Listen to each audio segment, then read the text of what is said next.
Marvel की शुरुआत होती है एक ऐसे दुबले पतले लड़के के साथ जिसके पास ना ही सुपर पावर्स हैं, ना ही अच्छी फिजिक्स है और ना ही पैसे हैं, ना ही कोई बैकग्राउंड है, फिर भी वो एमसीयू का सुपर हीरो है। तो ये है एपिसोड 1 और आप देख रहे हैं रोड टू डूम्सडे। आज की वीडियो में हम बात करेंगे captain America the first Avenger movie की। तो आइए मिलते हैं एमसीयू के फर्स्ट एवेंजर्स से। ईयर 1943। पूरी दुनिया में वर्ल्ड वॉर 2 का माहौल है। एक तरफ हिटलर की नाजी आर्मी है और दूसरी तरफ अमेरिका अपने सोल्जर्स को भर्ती कर रहा है। उसी के बीच में एक लड़का बार बार कोशिश कर रहा है आर्मी में भर्ती होने की, लेकिन वो हर बार फेल हो जाता है। डॉक्टर्स का कहना है कि वो सेना में भर्ती होने के लायक नहीं है, उन्हें अस्थमा है, उनका शरीर बहुत ही ज्यादा कमजोर है। उस लड़के का नाम है स्टीव रॉजर्स और वो रहने वाला है ब्रुकलिन का। लेकिन स्टीव ऐसा लड़का नहीं था जो आसानी से हार मान जाए। वो अलग अलग शहरों में जाके अलग अलग नाम से अलग अलग लोकेशन से बार बार आर्मी की भर्ती देता है, लेकिन हर बार वो फेल हो जाता है। एक दिन स्टीव का दोस्त बकी बांस उसके पास आता है और कहता है कि देखो मेरा आर्मी में सिलेक्शन हो गया भाई। स्टीव उसे खाकी वर्दी में देख के बहुत ही ज्यादा खुश होता है, साथ ही में बहुत ही मायूस भी हो जाता है क्योंकि उसका सिलेक्शन नहीं हुआ था, वो रिजेक्ट हो जाता है हर जगह से। फिर उसका दोस्त बकी उसे इनवाइट करता है कि भाई मेरे साथ मिलिट्री एक्सपो में घूमने चलोगे।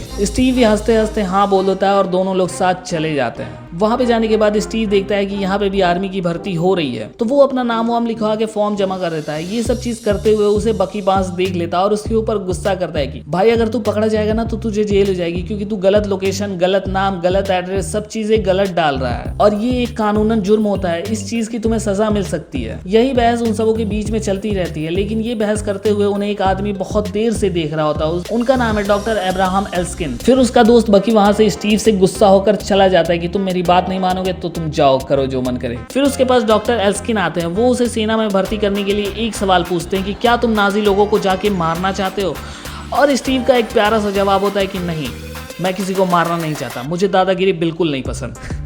और यहीं से स्टीव का सिलेक्शन हो जाता है और उसकी ट्रेनिंग स्टार्ट हो जाती है। ट्रेनिंग में स्टीव बहुत ही ज़्यादा कमज़ोर रहता है, हर चीज़ में पीछे, मतलब दौड़ने में पीछे, कूदने में पीछे, भागने में पीछे, हर चीज़ में औरों से कम रहता है वो। भले ही स्टीव औरों से हर चीज़ में पीछे हो सकता है, लेकिन एक चीज़ में स्टीव को कोई पीछे नहीं कर सकता, वो है उसकी हिम्मत। एक दिन वहाँ पे टेस्ट होता है तो सोल्जर्स के बीच में ग्रेनेड फेंक देते हैं। स्टीव बिना अपने जान की परवाह किए उस ग्रेनेड के ऊपर कूद जाता है और सबसे चिल्ला के कहता है कि यहाँ से चले जाओ, भाग जाओ, यहाँ से दूर हट जाओ। फिर वही चीज़ डॉक्टर एल्स्किन देख के बहुत ही ज्यादा मुस्कुराते हैं कि मैंने सही लड़का चुना है। फिर वहां पे रात हो जाती है। डॉक्टर एल्स्किन स्टीव से खुद ही मिलने आते हैं और साथ में एक शराब की बोतल भी लाते हैं। जब वो स्टीव के कमरे में पहुंचते हैं तो स्टीव उनसे एक सवाल पूछता है, मैं ही क्यों? मुझसे बहुत ही ज्यादा मजबूत लोग, काबिल लोग वहां पे बाहर खड़े हैं, आप उनके ऊपर ये सारी एक्सपेरिमेंट क्यों नहीं करते हैं? मैं तो बहुत ही ज्यादा कमजोर हूँ, शायद मैं इस चीज के लायक भी नहीं हूँ। फिर वहां पे डॉक्टर एल्स्किन एक जवाब देते हैं जो तुम्हें जरूर सुनना चाहिए। डॉक्टर एल्स्किन कहते हैं कि एक ताकतवर इंसान अपने ताकत की कदर कभी नहीं करता, लेकिन एक ऐसा इंसान जिसने पूरी जिंदगी कमजोरी देखी हो तो वो उस ताकत की कीमत समझता है। स्टीव के अंदर हजारों कमियां थी, लेकिन एक चीज उसे सबसे बेहतर बनाती थी, वो थी उसकी इंसानियत। क्योंकि डॉक्टर एल्स्किन जानते थे कि स्टीव अपनी ताकत का कभी गलत यूज नहीं करेगा और किसी को तकलीफ नहीं पहुंचाएगा। ये सिर्फ लोगों को बचाने की कोशिश करेगा और उनकी मदद करेगा, और उन्हें स्टीव पे बहुत भरोसा था। और दूसरी तरफ जर्मनी में एक अलग ही कहानी चल रही थी। हिटलर की सेना में एक गुप्त संगठन था और उसका मालिक था जॉन स्मिथ, जिसे आगे चल के दुनिया रेड स्कल के नाम से जानने वाली थी। उसके पास एक ऐसा ताकतवर क्यूब था जिसका नाम था टेसरेक्ट। वो टेसरेक्ट की मदद से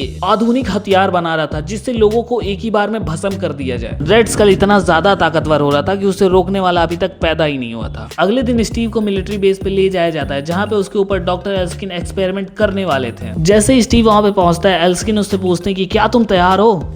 तो स्टीव बोलता है हाँ। डॉक्टर एल्स्किन कहता है कि मैं तुम्हारे अंदर एक सुपर सोल्जर सीरम डाल रहा हूँ जिससे तुम और भी ज्यादा ताकतवर हो जाओगे। फिर स्टीव को उस मशीन के अंदर लिटाया जाता है और जैसे ही सीरम इंजेक्ट होने लगता है तो उसे बहुत भयानक दर्द होता है और फिर वो चिल्लाने लगता है उसी में। डॉक्टर एल्स्किन स्टार्क से कहते हैं कि मशीन बंद करो, मगर स्टार्क बंद नहीं करता है, वहीं पे रोक देता है। फिर वो स्टीव से पूछते हैं, स्टीव ठीक हो तुम? स्टीव ठीक हो तुम? तब स्टीव कहता है मत बंद करो, रुको, चलने दो उसको, मैं इतना बर्दाश्त कर सकता हूँ। फिर मशीन चलती है और जैसे ही मशीन खुलती है उसके अंदर से बाहर आता है अपना कैप्टन अमेरिका, मतलब लंबा चौड़ा सुडौल, ताकतवर, हर चीज से भरा हुआ, जिसके अंदर कोई भी कमी ना हो, एक सुपर हीरो। स्टीव रॉजर बन जाते हैं कैप्टन अमेरिका। उसी मिलिट्री बेस में एक हाइड्रा का जासूस छुपा होता है जो उस सीरम को चुराने के लिए आया होता है। जैसे ही वो सीरम चुरा लेता है और भागने लगता है, फिर डॉक्टर एल्स्किन उसके रास्ते में आ जाते हैं और फिर वो उनके ऊपर गोली चला देता है और डॉक्टर एल्स्किन वहीं गिर जाते हैं। स्टीव बहुत ज्यादा अफसोस में हो जाता है, उनको गोद में लेके पड़ा रहता है। फिर डॉक्टर एल्स्किन उनसे वही बोलते हैं जो उन्होंने पहले बोला था, एक कमजोर इंसान जिसने पूरी जिंदगी कमजोरी देखी हो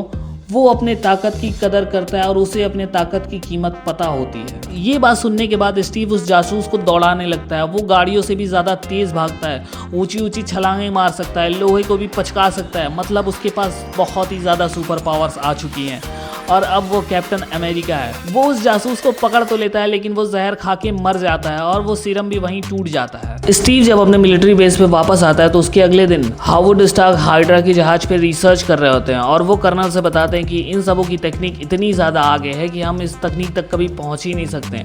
मतलब कि इनकी तकनीक हमसे 100 साल आगे है। तो कर्नल फैसला करते हैं कि मैं जा रहा हूँ हाइड्रा के ठिकाने पे हमला करने बहुत सारे सैनिकों के साथ। तो फिर स्टीव बोलता है कि मुझे भी चलना है, लेकिन वो स्टीव को ले जाने से मना कर देते हैं। वो बोलते हैं कि मैंने एल्स्किन से कहा था मुझे पूरी फौज चाहिए और मिला क्या, मुझे सिर्फ तुम नहीं चाहिए। और वो उसे ले जाने से मना कर देते हैं। उसी दिन स्टीव न्यूज़पेपर पे छा जाता है। चारों तरफ सिर्फ उसकी ही बातें होती रहती हैं कि स्टीव बहुत ही ज्यादा ताकतवर है और उसकी वजह से बहुत सारे लोग आर्मी में भर्ती होना चाहते हैं। इस चीज को देख के स्टीव से एक लोग मिलते हैं और वो कहते हैं तुम इस देश के लिए कुछ करना चाहते हो। स्टीव बोलता है हाँ। तो कहता है तुम्हारा सिलेक्शन हो गया। और स्टीव का सिलेक्शन एक ऐसी जगह होती है जो एक नाटक कंपनी का सिर्फ मॉडल हीरो बन के रह जाता है, जो लोगों को अट्रैक्ट करता है आर्मी में भर्ती होने के लिए और उनके मार्केटिंग में मदद करता है और प्रोडक्ट बेचने में मदद करता है, जिससे उसे पूरी दुनिया जान जाती है और न्यूज़पेपर और हर जगह सिर्फ उसी का नाम होता है। लेकिन स्टीव इस काम से खुश नहीं था। उसे अपनी देश की रक्षा करनी थी, उसे बचाना था लोगों को। एक दिन स्टीव उसी जगह परफॉर्मेंस करने जाता है जहाँ पे वो कर्नल और उसका दोस्त बकी थे। जब वो वहाँ पे पहुंचता है तो पता चलता है कि कर्नल ने कुछ सैनिकों को भेजा था हाइड्रा के ठिकाने पे हमला करने के लिए। उसमें से कुछ ही लोग बच के आ पाए, बाकी सब वहीं रह गए। फिर स्टीव पता करता है कि उन सैनिकों में उसके दोस्त का नाम है कि नहीं और बकी बांस का भी नाम निकल जाता है। फिर स्टीव पैगी और स्टार्क की मदद से उसके ठिकाने के लिए निकल जाता है और वहां पहुंच के वो सारे आर्मी के जवानों को छुड़ा लाता है और अपने दोस्त बकी को भी छुड़ा लाता है। कर्नल जब उसे देखते हैं कि वो सारे सैनिकों को अकेला बचा लाया तो वो बहुत ही ज्यादा खुश होते हैं। फिर वहीं से स्टीव अपने आर्मी के लिए काम करने लगता है। वो हाइड्रा के जितने भी ठिकाने होते हैं सब पे हमला करता है, सबको मारता है और युवान स्मिथ को भी पकड़ने की कोशिश करता है। स्टीव जब आर्मी में भर्ती हो जाता है तो हावर्ड स्टार्क उसे एक वाइब्रेनियम की शील्ड देते हैं और फिर वो निकल जाता है। मगर इसी कोशिश में एक दिन उसकी लड़ाई हाइड्रा के सैनिकों से एक ट्रेन में होने लगती है जो पूरे बर्फ के इलाके में और बहुत ही ऊंची खाई के ऊपर चलती है। उसी फाइट के दौरान उसका दोस्त बकी उस ट्रेन से गिर जाता है।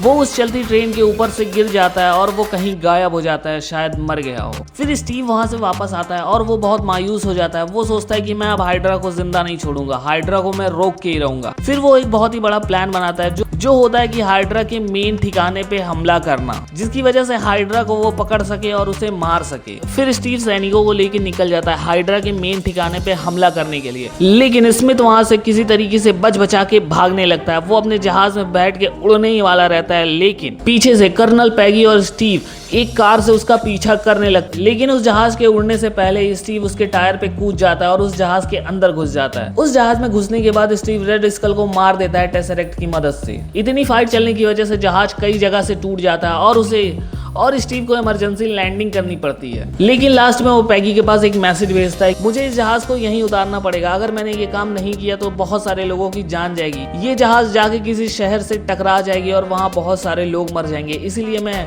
यहीं पे इमरजेंसी लैंडिंग कर रहा हूँ। एक स्टीव अपने जहाज को वहीं पे लैंड कर देता और कहीं खो जाता है। पैगी और हावर्ड स्टार्क के बहुत ही ज्यादा ढूंढने के बाद भी स्टीव किसी को नहीं मिलता। ना ही स्टीव मिलता है, ना ही टेसरेक्ट मिलता है और ना ही वो जहाज मिलता है और ना ही रेड स्कल मिलता है। सभी कहीं गायब हो जाते हैं। लेकिन फिर 70 साल बाद एक रिसर्च में स्टीव का जहाज और स्टीव को बर्फ के नीचे दबा पाया जाता है। फिर वहां से स्टीव को एक हॉस्पिटल में भर्ती कराया जाता है। जब स्टीव की आंखें खुलती है तो वो अपने चारों तरफ देखता है कि 1940s की वाइब लगती है।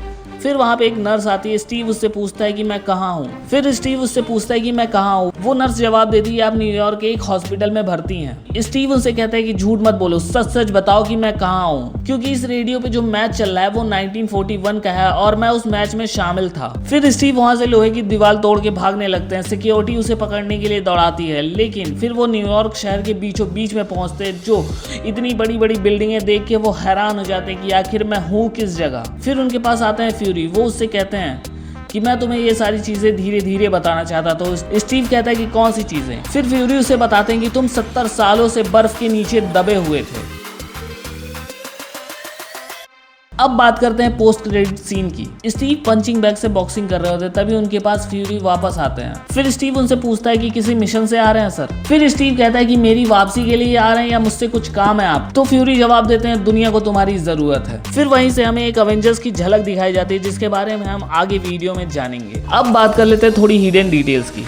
हावर्ड स्टार्क स्टीव को जो शील्ड देते हैं वो वाइब्रेनियम से बनी होती है और हावर्ड स्टार्क बोलते हैं कि ये पूरी दुनिया में सिर्फ एक ही टुकड़ा है। और आने वाली अगली वीडियो में हमें पता चलेगा कि वाइब्रेनियम का असली स्रोत वकांडा है। दूसरा हिडन डिटेल, मूवी में दिखाया जाता है स्टीव का दोस्त बकी ट्रेन से गिर के मर जाता है मगर उसकी बॉडी नहीं मिलती। अगर मार्वल में किसी की बॉडी ना मिले तो समझो कहानी अभी खत्म नहीं हुई है। स्टीव और रेड स्कल के फाइट के दौरान टेसरेक्ट उसकी जहाज से गिर जाता है। टेसरेक्ट कहीं जमीन पे गिर जाता है और वो किसी को नहीं पता कहाँ है। अब बात कर लेते हैं कॉमिक रेफरेंसेस की। स्टीव का ओरिजिन लगभग सेम ही है लेकिन मूवी में बहुत सारे बदलाव किए गए हैं, जैसे पैगी कार्टर का रोल और हावर्ड स्टार्क की अहमियत और टेसरेक्ट को बहुत जल्दी शामिल कर दिया। अब बात कर लेते हैं टाइमलाइन कनेक्शन की। ये मूवी आने वाली बहुत सारी मूवीज से जुड़ी हुई है, जैसे captain Marvel, Avengers end game, Avengers infinity war और भी ऐसे बहुत सारे हैं। अब देख लेते हैं इस मूवी में हमें कौन कौन सी चीजें याद रखनी है। हमें याद रखना है बकी बार्न्स को, पैगी कार्टर को, हावर्ड स्टार्क को, हाइड्रा को, टेसरेक्ट को और कैप्टन अमेरिका की शील्ड को।